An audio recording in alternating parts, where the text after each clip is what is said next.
Hello, future officers. Welcome to D's Coded once again.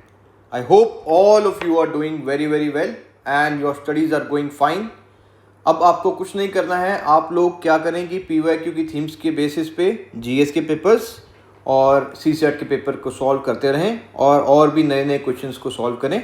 जितना ज़्यादा आप क्वेश्चन सॉल्व करेंगे उतनी ज़्यादा आपकी मेंटल एबिलिटी बढ़ेगी एग्जाम में क्वेश्चन को अच्छे से सॉल्व करने की. ठीक है, इसी के साथ हम शुरू करते हैं सॉल्यूशन टू टेस्ट असाइनमेंट 7 जो पूरे नंबर सिस्टम का एक असाइनमेंट था. इससे आपका पूरा का पूरा नंबर सिस्टम फिर से रिवाइज हो रहा है. पार्ट 1 हम पहले से कर चुके हैं, अब हम पार्ट 2 पे फोकस करेंगे जिसमें हम स्टार्ट करेंगे क्वेश्चन नंबर आपका हमने लास्ट 15 तक किया था, क्वेश्चन नंबर 16 से इसको शुरू करेंगे. So the question goes like there is a 22 digit number x that is of the form such that it consists of only one digit. Example say 1111, 2222, 3333 and ये 1 से 6 तक है. मतलब नंबर ऐसा है कि x एक ऐसा नंबर है जो ऐसे जिसको ऐसे लिखा है 1 2 1 1 1 1 1, ये 22 टाइम्स. ऐसे ही 2 2 2 2 2 2 इसको भी 22 टाइम्स और 3 3 3 3 3 3 इसको भी 22 टाइम्स. ठीक है, ये ऐसे ही फिर 4 के लिए है, फिर 5 के लिए है, फिर 6 के लिए, क्योंकि ये 1 to 6 है मेरे पास. ठीक है, I hope this is clear to you. Now it is saying then all such possible values of x are divisible by. जो ये x की वैल्यूज बन रही है जैसे कि 1 को 22 टाइम्स लिखा, 2 को 22 टाइम्स, 3 को 22 टाइम्स, 4 को 22 टाइम्स, 5 को 22 टाइम्स, 6 को 22 टाइम्स, तो ये किससे डिविजिबल होगा. अब मुझे नहीं पता है तो मैं ऑप्शन से ही लिखूं, क्योंकि मैंने आपको बताया कि बहुत सारे क्वेश्चन ऐसे होंगे जिसमें आप ऑप्शन से आंसर बता सकते हो आसानी से. ठीक है, सो 11 की बात करते हैं. 11 का अगर कोई भी नंबर 11 से डिविजिबल है, अगर 11 से डिविजिबल है कोई भी नंबर, तो जो ऑड और इवन डिजिट्स हैं, ठीक है, ऑड और इवन डिजिट्स, जैसे कि ये डिजिट्स ऐसे ले लीजिए, ऐसे 1 2 3 से चलता जाएगा, ऑड और इवन, और फिर नीचे वाली ऐसे. तो इन डिजिट्स को आप ऐड कर दीजिए, ऑड और इवन, ऑड डिजिट्स को ऐड कीजिए, फिर इवन डिजिट्स को ऐड कीजिए, फिर ऑड माइनस इवन कर दीजिए. अगर वो जो ऑड माइनस इवन करने पे आंसर या तो 0 आ जाए या फिर मल्टीपल ऑफ 11 आ जाए. जैसे कि मल्टीपल ऑफ 11 का मतलब 11 आ जाए, 22 आ जाए, 33 आ जाए, तो वो नंबर 11 से डिविजिबल होगा. अब आप इन सभी में देख सकते हो, अगर आप 1 + 1 1 फिर इन सबको ऐड करोगे फिर नीचे, तो दोनों जगह पे सेम ऑड और इवन नंबर, ऑड और इवन जो डिजिट्स हैं इनकी, आप उनको ऐड करोगे तो दोनों में सेम आएगा. जैसे कि अगर आपने ऑड वाले ऐड किया तो सेम आंसर आएगा, इवन वाले भी ऐड करोगे तो सेम आएगा. जब दोनों सेम नंबर्स को आप सब्ट्रैक्ट करोगे तो आपका आंसर क्या आता है, 0. इसमें भी 0 आ जाएगा क्योंकि ये 2 + 2 + 2, फिर नीचे फिर से माइनस करोगे तो फिर 2 + 2 + 2, तो 2 + 2 + 2 माइनस 2 + 2 + 2 0 होगा. फिर ऐसे इसमें ऐसे आप ऐड करोगे, ये अगला जो 3 होगा, फिर अगला 3 होगा, ऐसे इसमें इस 3 से इस 3 को ऐड करेंगे तो 3 + 3 + 3 माइनस 3 + 3 + 3, ये भी 0 देगा. सिमिलरली ये भी 0 देगा, ये भी 0 देगा, ये भी 0 देगा. तो इन सब में जो है 11 से डिवाइड करने में 0 आ रहा है. मतलब 11 के लिए चेक करने पे जब आप देख रहे हो कि जो ऑड और इवन नंबर है उनको जो सम है उसको सब्ट्रैक्ट करें तो 0 आ रहा है. तो मैंने बताया था अगर ऑड और इवन नंबर का जो सम करोगे, ऑड नंबर का सेपरेट और इवन नंबर का सेपरेट, और ऑड में से इवन को माइनस कर दोगे या इवन में से ऑड को माइनस कर दोगे, तो अगर 0 आ गया, मल्टीपल ऑफ 11 आ गया, तो वो 11 से डिविजिबल है. तो यहाँ पे आपका 0 आ रहा है, इसका मतलब 11 से डिविजिबल है, तो आपका आंसर हो गया 1. Okay, now let's move on to another question, that is your question number 70. ठीक है, the number goes like Raju was trying to find the 8/5 of a number x, but mistakenly he found 8/5. ये 5/8 मतलब x का 5/8 time find करना चाहता था, पर उसने 8/5 टाइम फाइंड कर दिया. Further difference between the wrong answer and the correct answer 39 and the value of x is. ठीक है, मतलब उसको ढूंढना था कि 5/8 को अगर हम x से मल्टीप्लाई करते हैं तो क्या आता है. ठीक है, पर उसने ढूंढ दिया 8/5 को x से मल्टीप्लाई करोगे तो क्या आएगा. ठीक है, तो अब ये कह रहा है कि 8/5 x माइनस आपका 5/8 x जो है ये आपका दे रहा है मुझे 39. तो x की वैल्यू निकालनी है मुझे, x फाइंड करना है कि क्या होगा. कुछ नहीं है, इसको बस सिंपली सॉल्व कर दो, आंसर आ जाएगा आपका. इसका LCM तो इसमें कुछ भी वो वैसे कॉमन नहीं आ रहा है, इसमें 5 और 8 ही है, तो 5 × 8 40 हो जाता है। तो इसको 40 बनाने के लिए यहाँ पे 8 से मल्टीप्लाई करोगे तो ऊपर भी करना पड़ेगा, तो हो जाएगा 64x माइनस, अब इसको 40 बनाने के लिए 5 से करोगे ऊपर भी 5 से 25x इज इक्वल टू आपका हो गया ये 39x/40, और यहाँ पर भी आपका 39 है पहले से, 39 से 39 कैंसिल आउट, तो x की वैल्यू मेरी 40 आ गई। ठीक है, इसका आंसर आ गया ए। तो ऐसे कुछ क्वेश्चन हैं जो बहुत डिफिकल्ट लगेंगे देखने में पर बड़े आसान हैं। ठीक है, अब आगे चलते हैं। इस टाइप का क्वेश्चन जो 18 थे हमने पहले भी किया हुआ है जब हमने दूसरे असाइनमेंट और नंबर सिस्टम के दूसरे क्वेश्चन किए थे, और PYQ में भी एक ऐसे टाइप का क्वेश्चन आ रखा है। तो ये क्वेश्चन है, there exist a number x such that x square is equal to 1 2 3 4 5 6 7 6 5 4 3 2 1। ठीक है, ऐसे दिया हुआ है। ठीक है, तो आप ये पूछ रहे हैं x की वैल्यू क्या होगी। अब इसमें एक चीज़ देखो, अगर आप 11 इंटू 11 करते हो तो आपका 121 आता है। ठीक है, अब आप 11 इन 111 111 इंटू 111 करते हो तो आपको आता है 1 2 3 2 1। आप करके देखना इसको। फिर अगर आप 1 इंटू 1 इंटू 1 मतलब 1111 इंटू 1111 को आप करोगे तो आपको आएगा 1 2 3 4 3 2 1। तो मैं ये देख रहा हूँ अगर यहाँ पे 4 टाइम्स 1 है तो जितनी भी टाइम्स 1 होगा वहाँ पे उतने ही टाइम्स वाला ये नंबर आ जाएगा, और उसके साइड में आएगा 321 321। यहीं पे भी ऐसे वैसे ये 3 था, 3 टाइम्स 1 आ रहा है तो यहाँ पे नंबर बीच में 3 आ गया, फिर उसके बाद 2121, यहाँ पे भी 2 था तो नंबर 2 आ गया, इसके आसपास 1 और 1। तो इसका मतलब ये ऐसे दिया है मुझे 1 2 3 4 5 6 7 5 4 3 2 1। इसका मतलब ये 7 है तो नंबर ऑफ 1 7 होंगे, तो 1 2 3 4 5 6 7, तो जिसमें भी 7 है वही इसका आंसर है। 1 2 3 4 5 6 7, तो इसका आंसर है ए। ठीक है, अब नेक्स्ट क्वेश्चन में चलते हैं।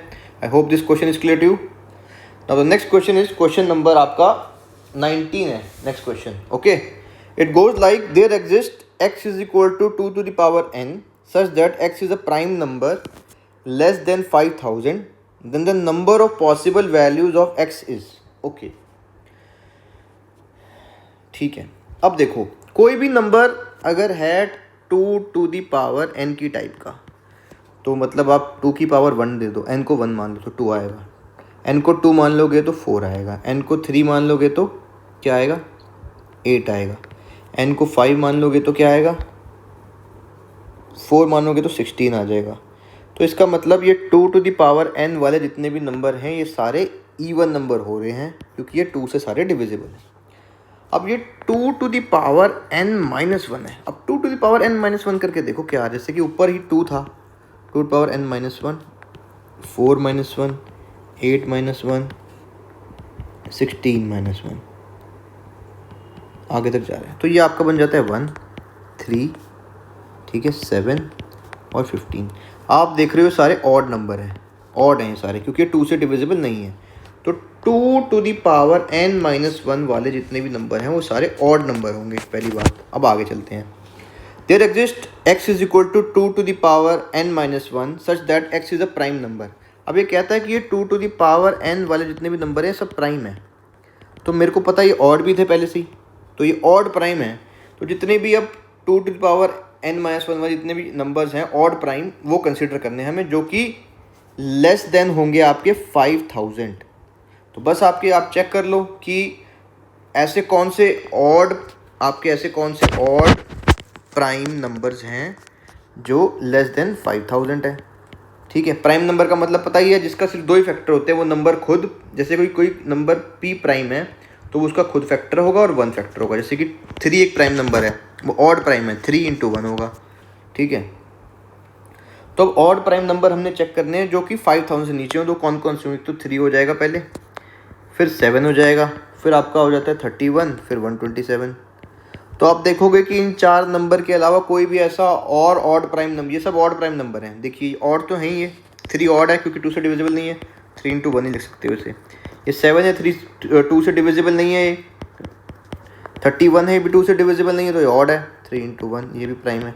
और 127 × 1, 127 भी एक ऑड नंबर है क्योंकि ये 2 से डिविजिबल नहीं है। तो इसका मतलब इसकी 4 वैल्यूज़ है, 1 2 3 4, तो इसका आंसर है 4। तो x की पॉसिबल वैल्यूज़ है 4। ठीक है, अब नेक्स्ट क्वेश्चन पे चलते हैं हम। जो कि आपका क्वेश्चन नंबर आपका 20 है। ये थोड़ा सा लेंदी क्वेश्चन होगा तो इसको थोड़ा ध्यान से देखें।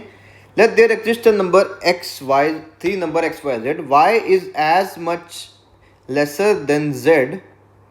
ओके, वाई जो है वो जेड से उतना ही छोटा है जितना एक्स वाई से छोटा है। तो मतलब कि जो इसका कहने का मतलब है कि जितना अगर आप z में से y माइनस कर दोगे वो सेम ही आएगा अगर आप y में से x माइनस कर दोगे। यही कह रहे हैं कि y is as much lesser than z, y उतना ही छोटा है z से जितना x छोटा है y से।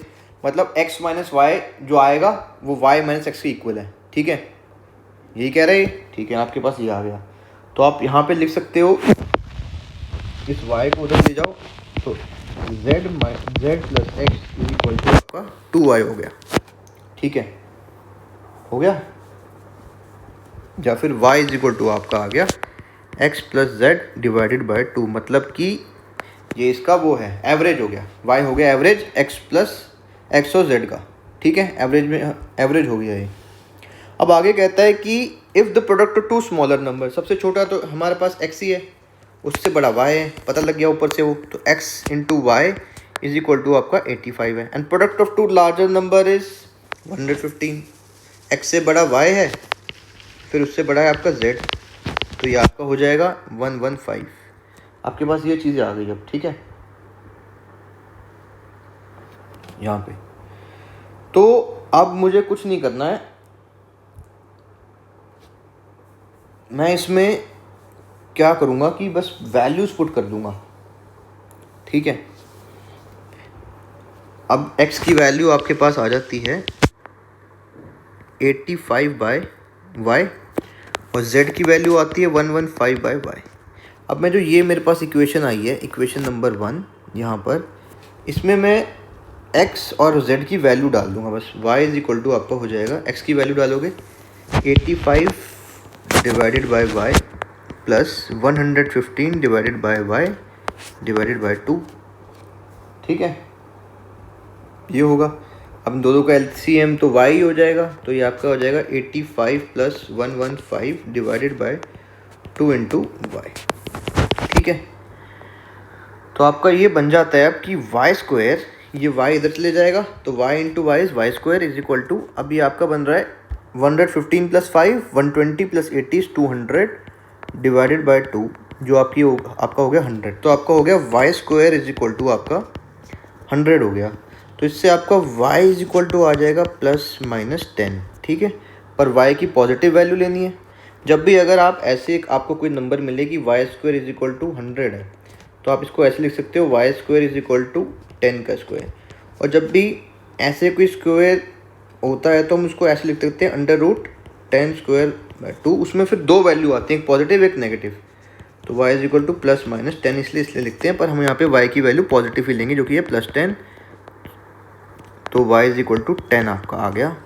ठीक है, अभी क्या पूछ रहा है कि then the value of the middle number. अब मिडिल नंबर कौन सा है? y, क्योंकि इनकी जो एवरेज x प्लस वाई की वो मिडिल नंबर y है, क्योंकि 3 नंबर है x, y और z, तो मिडिल नंबर y है, तो y की वैल्यू निकालनी है जो कि 10 आ गई मेरे पास। ठीक है, तो ये क्वेश्चन सॉल्व हो जाता है। हम चलते हैं क्वेश्चन नंबर 21 पे। और 2 डिजिट नंबर y, ठीक है, एक 2 डिजिट नंबर है y आपके पास, when multiplied by product of its digit. ठीक है, एक 2 डिजिट नंबर है y जो मल्टीप्लाई होता है उसकी डिजिट और प्रोडक्ट से, then we get 3 as a question and 9 as remainder. ठीक है, कोई नहीं, y को आप ए बी मान लो, एक नंबर है कोई भी। ठीक है, तो अब उसको आप मल्टीप्लाई, जैसे ए बी को आपने मल्टीप्लाई किया, डिवाइड किया ए इंटू बी, यहाँ डिवाइड आएगा, मल्टीप्लाई नहीं है, डिवाइड होगा, यहाँ ये एरर है। ठीक है, ये होगा when a 2 digit number y is divided by, when a 2 digit number is divided by product of it digit, we get 3 as a question. तो इसको आप इसे डिडक्ट करोगे तो 3 क्वेश्चन आएगा और रिमाइंडर आपका आ रहा है 9। ठीक है, इफ द प्रोडक्ट और digit of y is subtracted from the sum of square of the digit of y, then the y of itself is obtained। ये यहाँ पर कह रहा है अब कि अगर a इंटू बी था, ठीक है, ये प्रोडक्ट ऑफ द डिजिट है, प्रोडक्ट ऑफ द डिजिट हो गया आपका क्या होगा, product of the digit, product of the digit है ए इंटू बी, ठीक है। अब ये फिर कह रहा है कि जो सम ऑफ स्क्वायर ऑफ डिजिट है, जैसे कि डिजिट को सम किया फिर उसका स्क्वायर कर दिया आपने, ठीक है।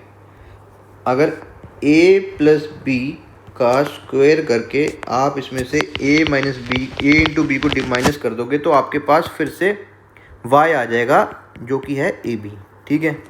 अब ये सारी कंडीशन है पर मुझे कुछ पता नहीं लग रहा कि क्या है, तो मैंने आपको बताया कि बहुत सारे नंबर ऐसे होंगे जिसमें आप ऑप्शन से चेक करो। तो हम सबसे पहले ऑप्शन नंबर 1 को कंसीडर करते हैं जो कि 63।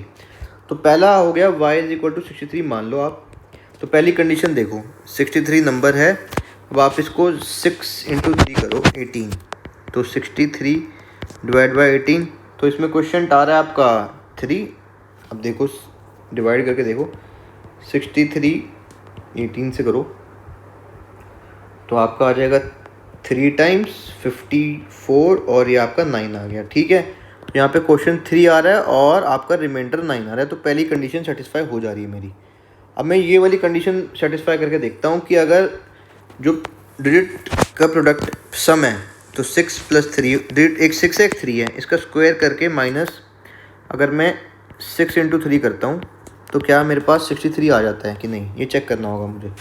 तो 6 प्लस 3 इज़ 9 माइनस 18, ठीक है। तो इसको चेक करो 81 माइनस 18, तो ये आपका 63 आ रहा है, तो मतलब ये कंडीशन भी सेटिस्फाई हो गई और ये वाली भी सेटिस्फाई हो गई मेरे पास। तो इसका मतलब इसका आंसर ए ही है, ठीक है।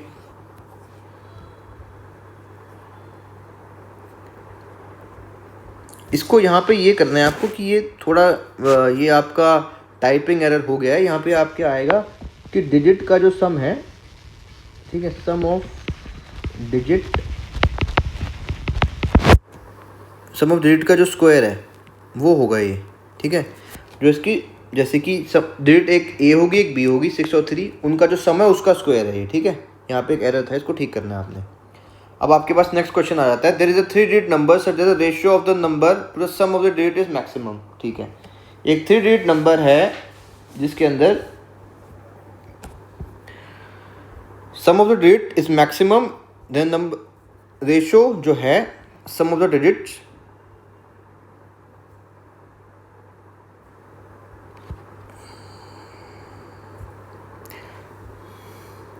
जो नंबर है उसको अगर आप उसके सम ऑफ द डिजिट से डिवाइड करोगे तो रेशियो मैक्सिमम आ जाए। फॉर एग्जांपल एक 3 डिजिट नंबर x हो गया जो था ए बी सी, ठीक है, ए बी सी था, सम ऑफ द डिजिट होगा a प्लस बी प्लस सी, तो ये आपका मैक्स आना चाहिए। अब अभी अगर किसी भी रेशियो को मैक्सिमम करना है ना तो उसका जो नीचे वाला पार्ट होता है ना इसको डिनोमिनेटर कहते हैं और ऊपर वाले पार्ट को न्यूमरेटर कहते हैं। अब इसको मैक्स करने के लिए न्यूमरेटर को बहुत ज़्यादा करना होगा, क्योंकि अगर आप देखो अगर आप डिनोमिनेटर को ज़्यादा करोगे तो वो नंबर और छोटा होता जाएगा। जैसे कि आप 1/2 लो, ठीक है, और 1/4 लो, इसमें से कौन सा छोटा है? तो 1/4 ज़्यादा छोटा है, तो जितना भी और 1/6 ले लोगे तो ये और भी छोटा है। तो जितना भी डिनोमिनेटर कम होता जाएगा उतना ही आपका आंसर जो है वो कम आता जाएगा। तो डिनोमिनेटर को हमने बढ़ाना नहीं है, कम करना है जितना हो सकता है, ठीक है। तो हम ऐसी डिजिट ढूंढेंगे जहाँ पे 2 0 आए। सबसे ज़्यादा कम ये डिजिट्स का जो सम है सबसे ज़्यादा कम कब आएगा? जब 2 0 होंगी मेरे पास। तो 0 + 0 ले लो पहले तो। अब इसको ढूंढना है बस मुझे और ऊपर को मैक्स करना है। तो किसी भी 3 डिजिट नंबर का जो मैक्सिमम है वो कहाँ पर आएगा वो चेक करो पहले। जैसे कि अब मैक्सिमम 100 वाले केस में आप देखते हो, पर ये पीछे 0 0 आना चाहिए क्योंकि इसको सबसे लो करना है मुझे। इसको लो करना है तो पीछे 0 0 आना चाहिए। तो आपको ऐसा ए बी सी ढूंढना है जहाँ पे बी और सी 0, मतलब कि आपको ए 0 0 और ए ये वाले नंबर ढूंढने हैं इस टाइप के। तो वो सारे आपके आंसर होंगे। ए 0 0 और बाय ए वाले टाइप के आपको नंबर ढूंढने हैं।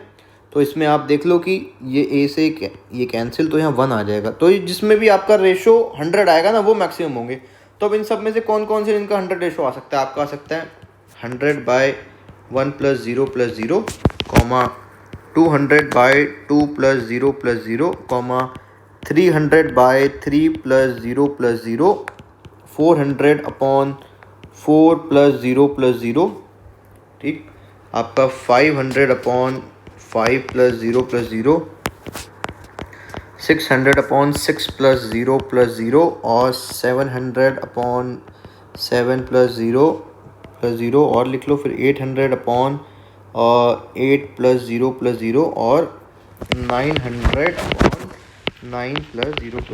तो अब 100 से लेके 999 तक जितने भी नंबर हैं, 100 से लेके आपके 999 तक जितने भी नंबर हैं, उसमें जो ऐसे नंबर बनाने हैं जो ऐसी फॉर्म के हों, A00, ठीक है, और नीचे सिर्फ A आए, तो वो यही वाले बन रहे हैं। तो इन सब का जो आपका रेशो आएगा ना वो 100 ही आएगा, क्योंकि आप अब इसमें देख लो, ये 100/1 होगा, ये वाला, ये होगा आपका 200/2, ये आपका 300/3, ऐसे आगे आगे करते करते 900/9, ये 100, ये भी 100, ये भी 100। तो ऐसे कितने अकाउंट कर लो, 1 2 3 4 5 6 7 8 और 9 है आपके पास, तो इसका आंसर 9 हो जाएगा, ए।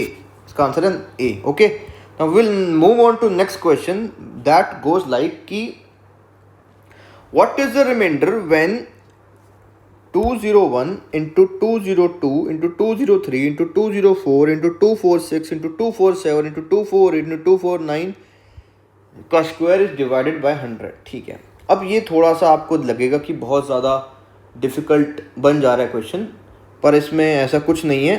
आप इसमें एक चीज़ करो, आप इसको एक्सपैंड कर लो। उससे पहले आप इसको लिखो 201 into 202 into 203 into 204 into 246 into 247 into 248 into 249। ठीक है, ये हो गया। अब इसको इसी से मल्टीप्लाई करना है, 201 into 202 into 203 into 204 into 246 into 247 into 248 into 249। ठीक है, अब इस पूरे को हमने 100 से डिवाइड कर दिया, तो अगर आप इसको काटोगे तो ये 50 और ये आपका आ गया 101। सिमिलरली ये 25 और ये 102। ठीक है, तो अब आप इसको 4 से मल्टीप्लाई करोगे तो 100 आ जाएगा। तो मतलब मेरा एक 4 मैंने यहाँ से रिड्यूस कर दिया, तो जो भी मेरा आंसर आएगा ना, मेरे को उसको 4 से मल्टीप्लाई करना है। आप इसको याद रखना, क्योंकि मैंने यहाँ से 4 एक नंबर हटा दिया है।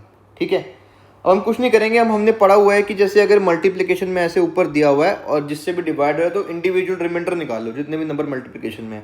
तो 201 का रिमाइंडर क्या आएगा, 201 वाले का रिमाइंडर आएगा 1, फिर उसका भी 1 आएगा, इसका 1 आएगा, इसका 2 रिमाइंडर आएगा,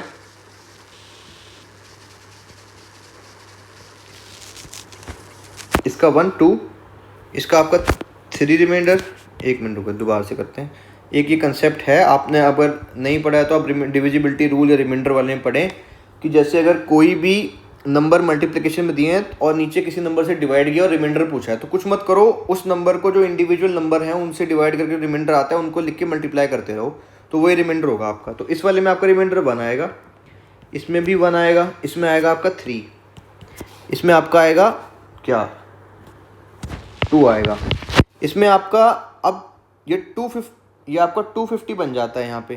तो इसको 250 मतलब 250 को 246 बनने के लिए -4 होना पड़ेगा, तो यहाँ -4 रिमाइंडर आ जाएगा आपका। ठीक है, नेगेटिव रिमाइंडर कंसेप्ट हमने पढ़ा हुआ है। यहाँ पे 250 बनना है तो इसमें -3 की कमी है, तो यहाँ -3 रिमाइंडर आ जाएगा। अब यहाँ पे 248 बन रहा है, इसमें -2 की कमी है तो -2 आ जाएगा, यहाँ -1 की कमी थी। ठीक है, अब इनटू करेंगे नेक्स्ट वाले पे। चलो, इसका रिमाइंडर 1, इसका 2, इसका 3, इसका 4, इसका वही आपका -4, फिर इंटू -3 इंटू -2 यहाँ पर, और इसका -1। ठीक है, और डिवाइडेड बाय आपका है सारा 25 से। ठीक, अब आगे चलते हैं। आगे इन रिमाइंडर्स को आप मल्टीप्लाई कर दो, बस आपका आ जाएगा 6 इंटू, ये सब तो पॉजिटिव हो जाएंगे क्यों, minus into minus plus, minus into minus plus, तो ये आपको हो जाएगा 4 इंटू 3 इंटू 2 इंटू, आप इसको लिखो 6 इंटू 16 इंटू 6, सॉरी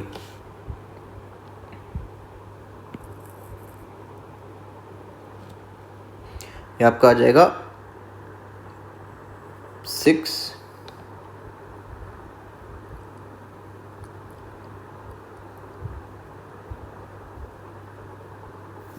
ये आपका आया 3 टू द 6, 4 इंटू 4 16, और ये आपका आया 6 फिर से, ठीक है। तो ये आपका आ गया 144 इंटू आपका 576 डिवाइडेड बाय 24, ठीक है। अब इसका इंडिविजुअल रिमाइंडर आपके पास आ जाएगा कितना, 19, और इसका आएगा 1, तो इसका आंसर आ गया आपका 19 डिवाइड बाय 24। अब ये 19 जो है 25 से छोटा है, तो इसका मतलब रिमाइंडर यही होने वाला है, तो इसका आंसर कौन सा 19 डी है, तो इसका आंसर डी हो गया। अब क्वेश्चन नंबर 24 पे चलते हैं हम, ठीक है। क्वेश्चन नंबर 24 गोज लाइक कि अ नंबर x एग्जिस्ट, एक नंबर x एग्जिस्ट करता है जिस that such that the unit digit of x is same as unit digit of this. जो ये p टू द पावर 17 है plus q to the power 17 है, जो इसका यूनिट डिजिट होगा ना वही x का यूनिट डिजिट होगा। तो इसमें से x कौन सा है ये पता लगाना है इन 4 ऑप्शनों में से, ठीक है। अब p टू द पावर 17 ये लिखा है, तो आप इसको लिख सकते हो p टू, जैसे कि 16 बना सकते हो इसको, p 4 इंटू 4 16 प्लस 1 लिख सकता हूँ ना ऐसे, 16 प्लस 1 17 हो जाएगा। Plus similarly q to the power 4 into 4 is 16 plus 1 is equal to 17। तो ये आपका हो गया p upon 4 to the power something n plus 1 बन रहा है कुछ, प्लस q 4 to the power n plus 1। तो जो भी नंबर ऐसी वाली कंडीशन या सेटिस्फाई कर देगा ना वही आंसर है, ठीक है। तो ये तो p to power 2 q to power 4 है, तो ये वाली कंडीशन यहाँ सेटिस्फाई नहीं हो रही। अगला है आपका p to the power 12 q to the power 12, तो ये तो बन रहा है आपका p to the power 4n plus q to the power 4n type का बन रहा है ये p to the power 12 plus q to the power 12, ये ऐसे बन रहा है क्योंकि 12 को आप लिख सकते हो क्या 4 इंटू 3, तो ये 4 टू द 4n और 4n की फॉर्म का बन रहा है, तो ये भी आंसर नहीं होगा। नेक्स्ट चेक करते हैं p to the power 13 plus q to the power 13 को, ठीक है।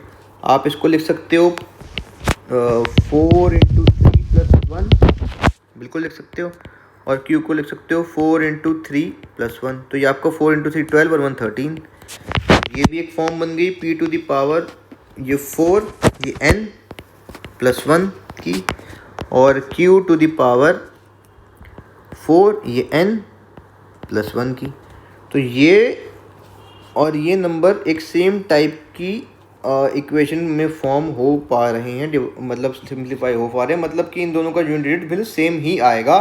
तो इसका आंसर आ जाएगा आपका सी, क्योंकि ये सेम फॉर्म ऑफ नंबर में जा पा रहे हैं, तो जाहिर सी बात है फिर यूनिट डिजिट भी सेम आएगा, ठीक है।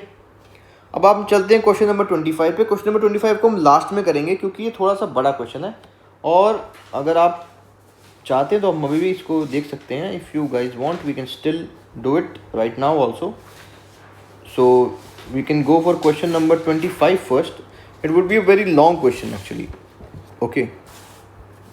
सो क्वेश्चन नंबर 25 पे हम चलते हैं। There exist a number x such that 3x has 30 factor, जो 3x है उसके 30 फैक्टर हैं, 2x के 28 फैक्टर हैं, then the number of factors of 6x are, ठीक है। तो सबसे पहले क्योंकि ये 3 और 2 की फॉर्म के नंबर दिख रहे हैं आपको, ठीक है, तो सबसे पहले मैं x को लिख लेता हूँ। x इज इक्वल टू आपका 2 to the power p plus into, sorry यहाँ पे आपका इंटू आएगा। ये आप देखो कि ये जो नंबर हैं सारे वो 3 इंटू एक्स और 2 इंटू एक्स की फॉर्म के हैं, और ये भी 2 इंटू 3 इंटू एक्स की फॉर्म का है।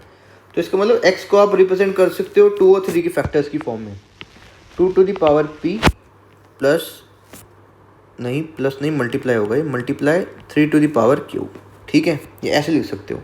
तो इसका मतलब आपका 2x क्या हो जाएगा, ये हो जाएगा 2 into 2 to the power p into 3 to the power q। अब बेस सेम है तो पावर ऐड हो जाती है, तो 2 to the power p plus 1 into 3 to the power q, तो ये आपका आ जाएगा 2 to the power p plus 1 into 3 to the power q। अब देखो एक कंसेप्ट है बहुत इंपॉर्टेंट, वो यहाँ देखो, अगर कोई भी नंबर ऐसा है जैसे 45 है मेरे पास, ठीक है, तो इसको आप लिख सकते हो 5 इंटू 3 इंटू 3, तो इसका मतलब आप सोचते हो 5 इंटू 3 टू द पावर 2। तो अगर आपसे पूछा जाता है कि इसके फैक्टर कितने हैं, तो आपको कुछ नहीं करना होता, जो भी इसके प्राइम नंबर्स होते हैं उनके ऊपर जितनी भी पावर है उसको +1 करके मल्टीप्लाई कर दो। जैसे इसके ऊपर पावर थी, इस वाले प्राइम फैक्टर 5 के पास पावर थी 1, तो 1 लिखो, उसमें +1 करो। फिर जो दूसरे वाला है उसके पास कितनी पावर है, 2 है, तो 2 में +1 करो। अगर यहाँ पे एक और नंबर होगा कोई तो उसकी भी पावर को आप लिखोगे +1 करके, यहाँ से मल्टीप्लाई कर दोगे, ठीक है। तो जितने भी ये जो मल्टीप्लिकेशन में आंसर है इतने नंबर ऑफ फैक्टर्स होते हैं हमेशा, 2 इंटू आपका 3, ये हो जाएगा 6 फैक्टर्स होंगे। सिमिलरली एक और देख लो आप एक और कर सकते हो कि आपके पास था 59 समझ लीजिए, 54 समझ लो, तो इसके होंगे 6 इंटू 9, तो ये आपका हो जाएगा 2 इंटू 3 इंटू 3 इंटू 3, तो आप इसको लिख सकते हो 2 इंटू 3 टू द पावर 3। तो आप इसके जब फैक्टर्स के नंबर फैक्टर निकालोगे तो 2 का पास है 1 पावर, तो 1 + 1, 3 के पास 3 है तो 3 + 1, तो हो जाएगा 2 इंटू आपका ये 4, ये आपका 8 हो जाएगा। तो नंबर ऑफ फैक्टर्स 8 हो गए।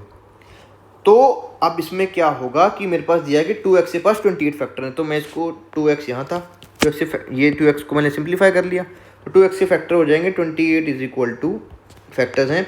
मैंने कहा था इसकी जो पावर होगी उसमें +1 करोगे, तो p +1 और इसको मल्टीप्लाई कर दोगे इस वाली की से, तो इसमें q कोई +1 करोगे, q +1, तो ये आपका आ जाएगा p + 2 q +1, ठीक है। अब 3x की बात करते हैं। 3x को आप लिख सकते हो 2 टू द पावर p, वो तो पहले से ही x की पावर x है, 2 to the power p into 3 to the power q into 3 into 3 to the power q, तो इसको लिखोगे आप 2 to the power p into 3 to the power p q +1, ठीक है। अब नंबर ऑफ फैक्टर्स आपको पता ही है इसके 30 हैं, तो इसको लिख सकते हो p +1 into q +1 is equal to p +1 into q +2, ठीक है। अब आपके पास पूछ रहा है कि 6x से कितने फैक्टर होंगे, तो आप 6x को लिख लो पहले। 6x इज इक्वल टू आपका हो जाएगा 2 into 3 into 2 to the power p into 3 to the power q, ये हो जाएगा 2 to the power p +1 into 3 to the power q +1, ठीक है। तो आपके नंबर ऑफ फैक्टर हो जाएंगे इसमें, इसके हो जाएंगे number of factors p +1 +1 into q +1 तो ये हो जाएंगे p +2 और q +2, ये इसके 2 फैक्टर हो गए, ठीक है। p +2 और q +2 इसके 2 फैक्टर्स हो गए, ठीक है। ये आपको क्लियर होगा। अब मेरे पास क्या है, मेरे पास इक्वेशन है एक तो 28 इज इक्वल टू आपका p +2 और q +1, ठीक है। और दूसरा मेरे पास है 30 इज इक्वल टू आपका p +1 और q +2, गेटिंग। तो अगर मुझे p और q की वैल्यू पता लग जाएगी तो मेरे पास कितने फैक्टर्स हैं 6x के पता लग जाएंगे। तो अब 30 के फैक्टर होते हैं आपको पता है 30 इंटू 1, 15 इंटू 2 और 6 इंटू 5।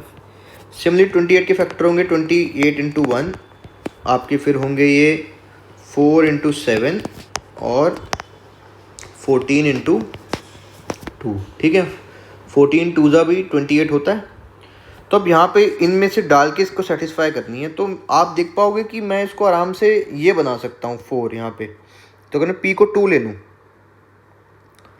जब p को मैं 5, मेरे को 4 और 7 बनाना है यहाँ पे, ठीक है। तो 7 बनाने के लिए अगर मैं p को 5 लेता हूँ तो 20, देखते हैं p 28 के टर्म्स में बात कर रहे हैं अभी हम, तो p को 5 लेते हैं अगर 5 + 2 और q को लेते हैं हम, यहाँ पे 4 बनाना तो इसको लेना पड़ेगा 2, q को 2 ले लो, नहीं सॉरी 3 ले लो +1,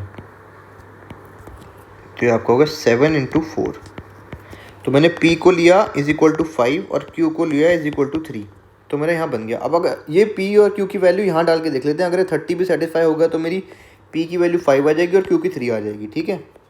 तो p को मैं 5 ले रहा हूँ और q को 3 लेता हूँ, जैसे देखते हैं सेटिस्फाई करके क्या हो पाता है। तो 5 + 1 और q की जगह डालोगे तो 3 + 2, तो आ जाएगा 6 इंटू 5, ये 30 आपका बन रहा है, तो सेटिस्फाई हो गया। तो आपका p इज इक्वल टू 5 है और q इज इक्वल टू 3 है। अब मेरे पास दिया है कि 6x के फैक्टर हैं क्या, 6x के फैक्टर हैं नंबर ऑफ p + q और q+2, तो इसमें वैल्यू डाल दो बस। तो ये 5+2 आपका और ये 3+2, तो ये आपका हो जाएगा 7 × 5 जो कि 35 है। तो इसके 35 फैक्टर्स हैं, ठीक है। तो इसका आंसर आ गया आपका बी। गेटिंग? ठीक है, अब हम क्वेश्चन नंबर 25 को सॉल्व करेंगे। ठीक, क्वेश्चन नंबर 25 को सॉल्व करना है हमने। देखिए, for how many values of first n natural numbers less than 100 the sum of these natural numbers is multiple of 4। ठीक है,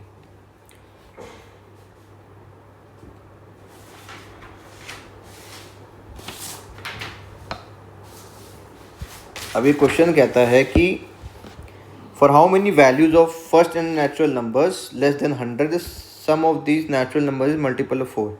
तो sum of n natural number का फॉर्मूला होता है n × n+1/2। ठीक है, अब ये कह रहे हैं कि कितनी वैल्यूज़ की n के लिए जो है ये जो आपके पास लेस देन 100 मतलब n जो है वो 100 से छोटा होना चाहिए, और कितनी n की वैल्यूज़ के लिए जो सम है वो मल्टीपल ऑफ 4 है। तो अगर मल्टीपल ऑफ 4 है तो यहाँ पे 2 है पहले से, तो यहाँ पे 8 होना चाहिए तभी मल्टीपल ऑफ 4 बनेगा।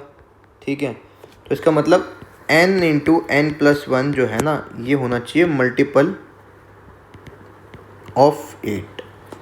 तो जब मेरे को यहाँ पे 8 अगर यहाँ पे 8 था, 8 की फॉर्म का कोई नंबर था, मल्टीपल ऑफ 4 लाना है तो मेरे को इसको डिवाइड करना पड़ेगा। यहाँ 4 आएगा तो जो भी आंसर आएगा उसको 2 से मल्टीप्लाई करेंगे, इसको याद रखना आप। ठीक है, तो अब चेक करते हैं कि n × n+1 की कौन कौन सी वैल्यूज़ आ सकती हैं जिसमें जो है आपका ये मल्टीपल ऑफ 8 बनता है।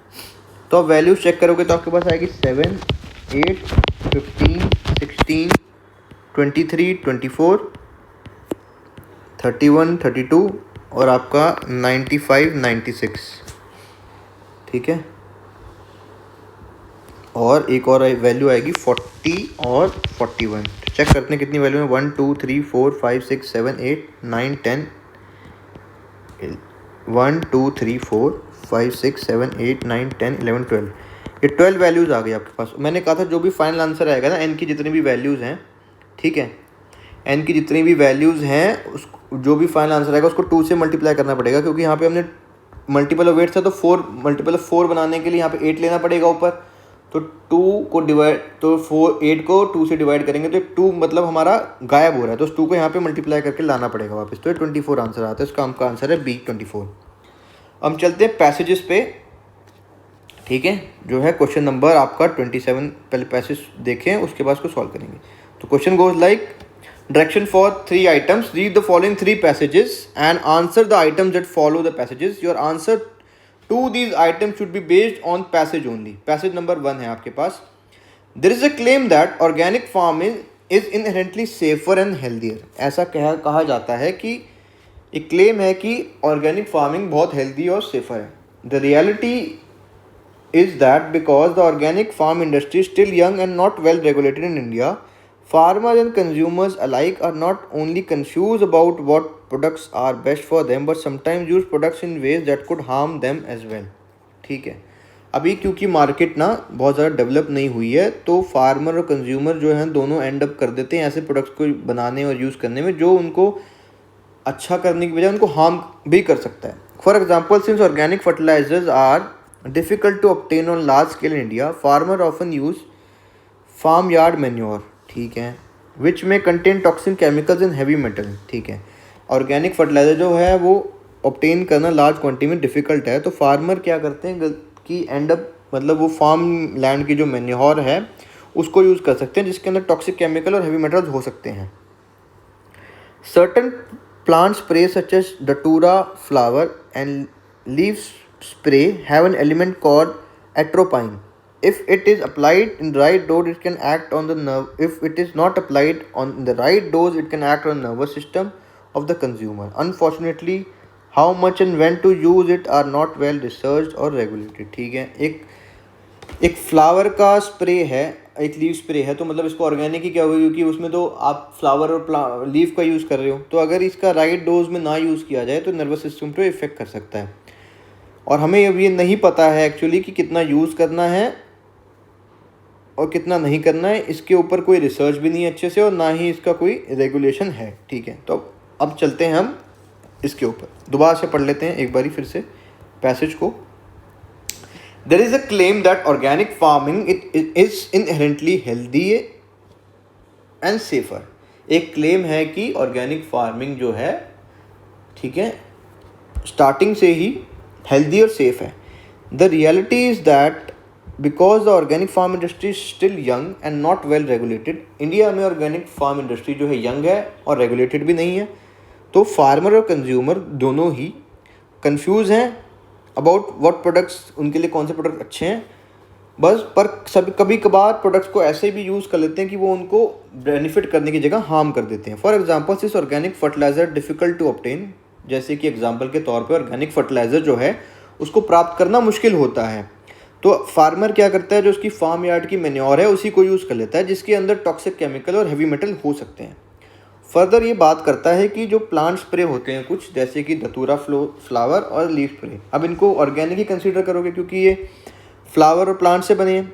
इसके अंदर एक एलिमेंट होता है एट्रोपाइन, जो कि अगर राइट डोज में ना अप्लाई किया जाए तो नर्वस सिस्टम कंज्यूमर के उस पर इफेक्ट कर सकता है। Unfortunately how much and when to use it are not well research and regulated. अब हमें ये भी नहीं पता कि उसको कितना यूज़ करना है, ठीक है, ये रिसर्च भी नहीं है और रेगुलेटेड भी नहीं है। तो based on the above passage the following assumptions have been made.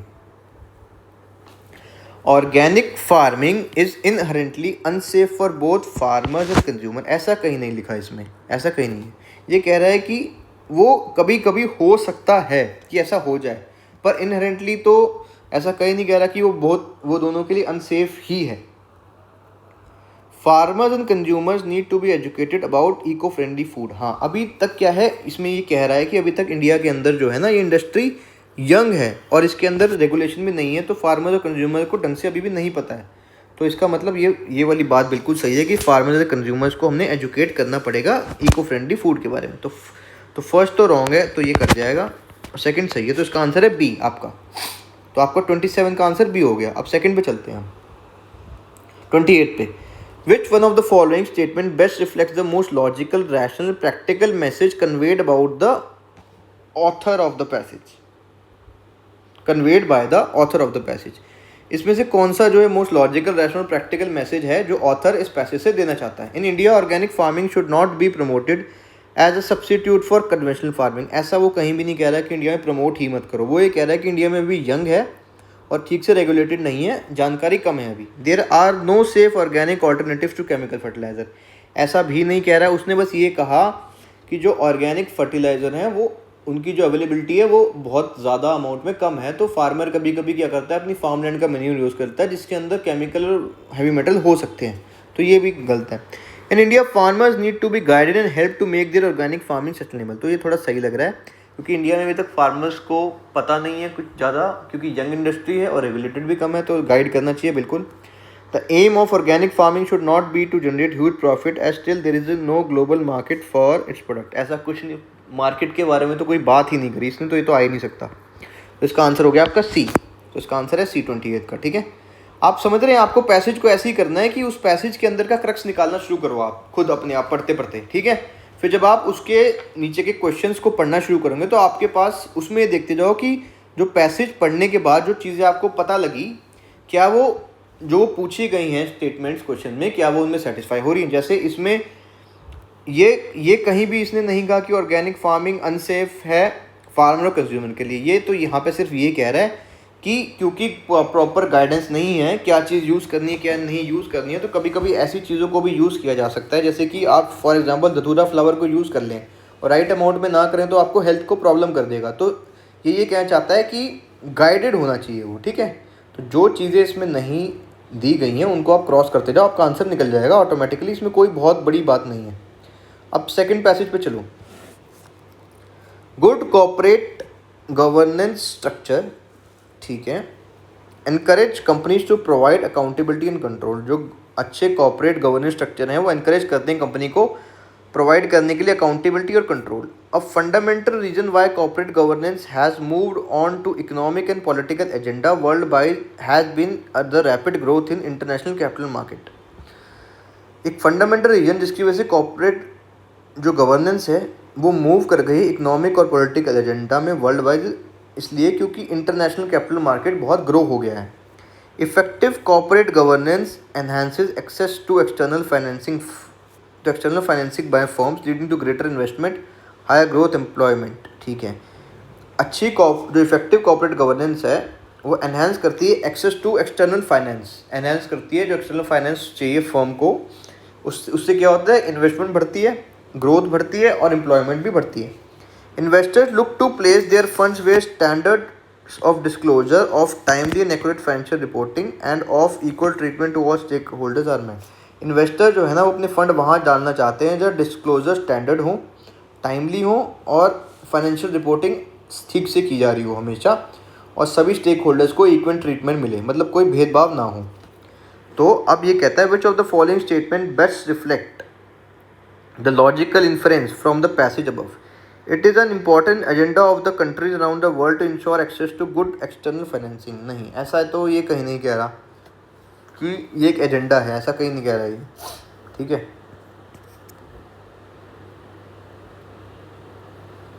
ऐसा कोई नहीं कह रहा। ये कह रहा है कि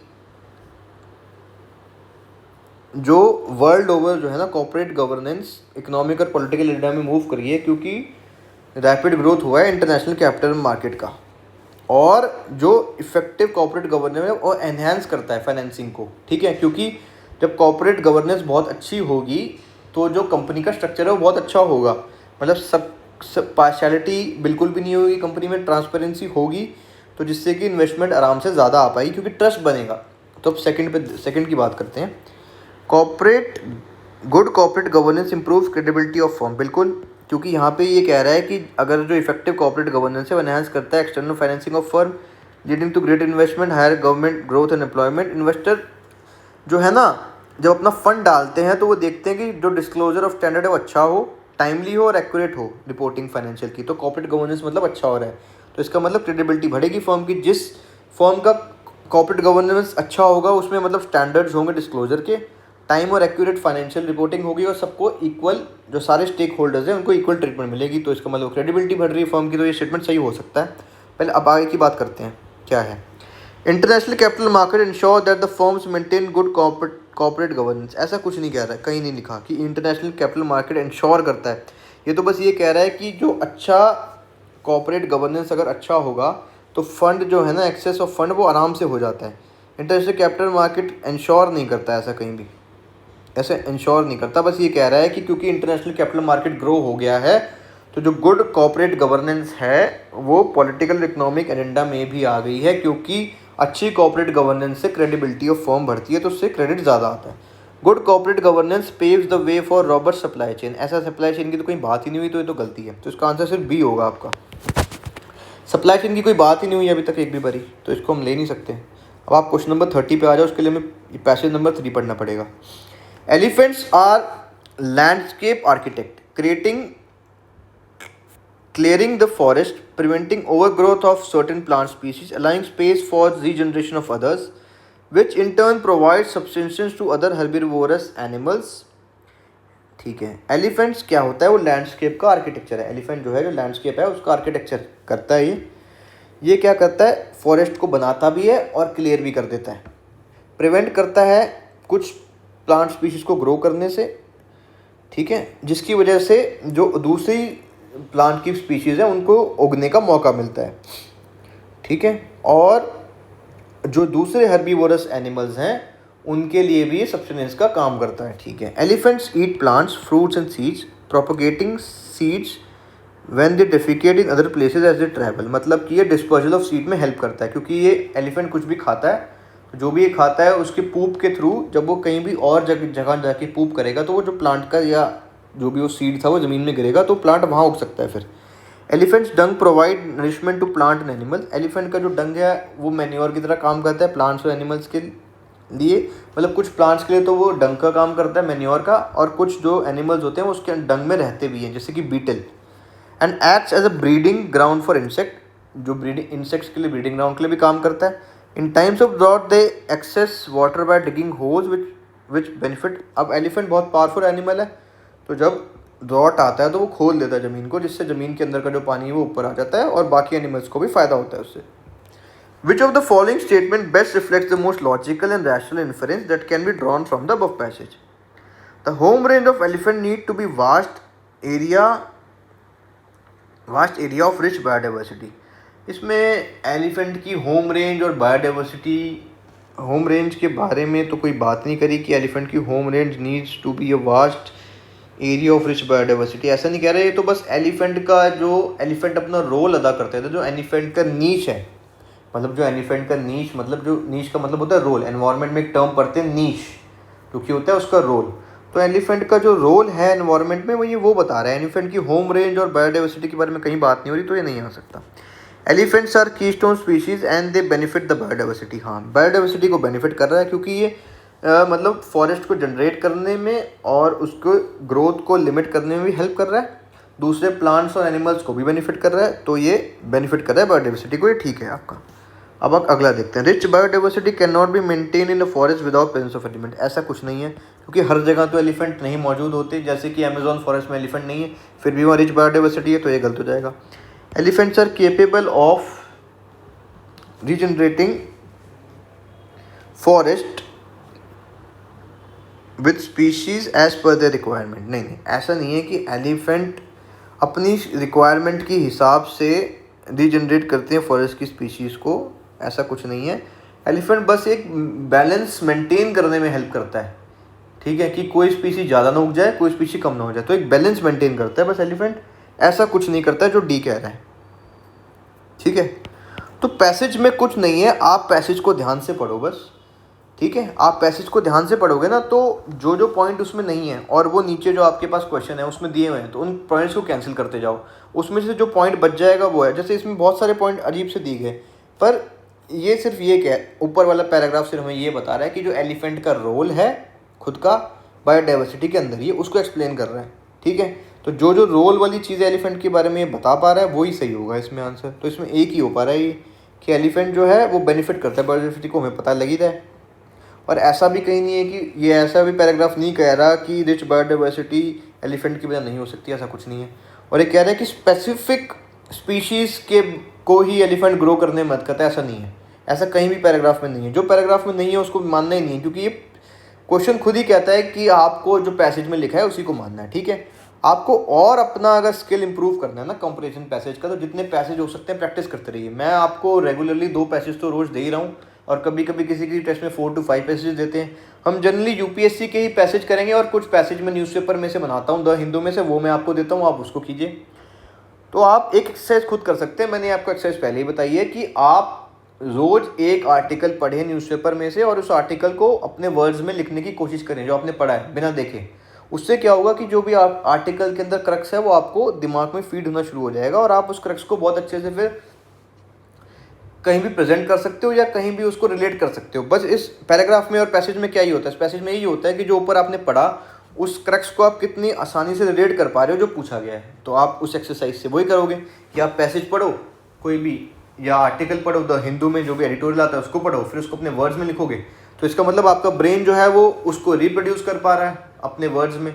जब वो ऐसा कर पाएगा तो इसका मतलब आपके ब्रेन को क्रक्स समझ आ गया. जब क्रक्स समझ आ गया तो आपके पास एग्जाम में कोई पैसेज आएगा उसको कर लोगे, क्योंकि एग्जाम में भी तो द हिंदू से ही पैसेज उठा के पूछते हैं जनरली, और कहाँ से आता है, ठीक है. तो with this we are done here. You must also focus on your this GS things PYQs also. आप PY जो प्रीवियस ईयर क्वेश्चन है 20 या 15 साल के, उसमें से टॉपिक्स को उठा लीजिए जो टॉपिक्स रिपीट हो रहे हैं. उन टॉपिक्स की को फिर आप पढ़िए और उसको करंट अफेयर से रिलेट करिए. जैसे कि थोड़ा सा हम एग्जांपल ले लेते हैं इसके अंदर. जैसे अगर मॉडर्न इंडिया है, मॉडर्न इंडिया के अंदर बेसिकली वो ज़्यादा पूछता है जो गवर्नमेंट ऑफ इंडिया एक्ट्स होते हैं, ठीक है. आपके जो वॉइस रॉय गवर्नर जनरल पूछेगा, ठीक है. जो रिबेलियंस हुए, ट्राइबल रिबेलियन हुए, पीजेंट रिवोल्ट हुए, वो पूछता है वो, ठीक है. फिर वो पूछता है गांधीयन एरा, गांधीयन मूवमेंट. अगर गांधी जी से रिलेटेड न्यूज़ में कुछ भी स्पेशल हुआ हो तो उसको देखना. जैसे कि आप देखोगे, ये होगी एक चीज़. तो दूसरा, ये है कि जैसे एंशियंट हिस्ट्री हो गई और मॉडर्न हिस्ट्री, इसमें भी ऐसा होता है। जैसे एंशियंट हिस्ट्री में अशोका इंपॉर्टेंट है, और हमारा जो नेशनल फ्लैग है और नेशनल एम्बलम है उसमें जो अशोकन व्हील है, जिसमें स्पोक्स हैं, जो अशोकन व्हील है वो एंशियंट इंडिया से रिलेटेड है, क्योंकि वो अशोकन टाइम का है। हमने वो अशोकन पिलर से अडॉप्ट किया है, जो वो उसके अंदर वो आपका सर्कल है, ठीक है, जो आपके नेशनल फ्लैग में सर्कल है। और वो गांधी जी से भी सिंबॉलिक है, क्योंकि जो गांधी जी का चरखा था उसके अंदर का जो व्हील है, वो जो नेशनल फ्लैग के अंदर व्हील है उसका भी सिंबॉलिज्म है, क्योंकि वो दिखाता है कि टाइम हमेशा चलता रहता है, उसके बारे में रिप्रेजेंट करता है। तो अभी चिलियन प्रेसिडेंट हमारे कंट्री में आए थे, तो उन्होंने प्राइम मिनिस्टर नरेंद्र मोदी से जो है वो पूछा था कि जो ये इंडियन फ्लैग है इसके अंदर ये व्हील क्या है, क्या सिग्निफिकेंस है। तो आपका एक क्वेश्चन बन सकता है यहीं से कि आप फ्लैग के बारे में पढ़ लें कि इंडियन जो फ्लैग है उसका रेशो क्या है अपने आप में, ठीक है। फ्लैग कोड ऑफ इंडिया के बारे में थोड़ा सा पढ़ लो। फिर जो ये अंदर उसके जो ये चक्र बना हुआ था, ठीक है, फ्लैग के अंदर जो चक्र बना हुआ था, ये चक्र आपका अशोकन पिलर में भी मिलेगा और एक गांधी जी का जो चरखा था उसके अंदर भी था, ठीक है। तो बेसिकली वो अशोकन पिलर का ही चक्रा है, तो उस चक्रा के बारे में आप पढ़ लो, ठीक है, कि कौन से जो अशोकन एडिक्ट्स हैं, जो कौन से अशोकन पिलर हैं जहाँ पर वो चक्रा मौजूद है, तो इससे रिलेटेड वो क्वेश्चन बना सकते हैं, ठीक है। इस टाइप से वो क्वेश्चन बनाते हैं कि जो करंट में कोई रेफरेंस आ गई तो उसको स्टैटिक से जोड़ के कैसे बनाया जा सकता है। I hope this is clear to you now. Thank you very much, keep studying hard, you are definitely going to clear this exam. Thank you so much, have a nice day.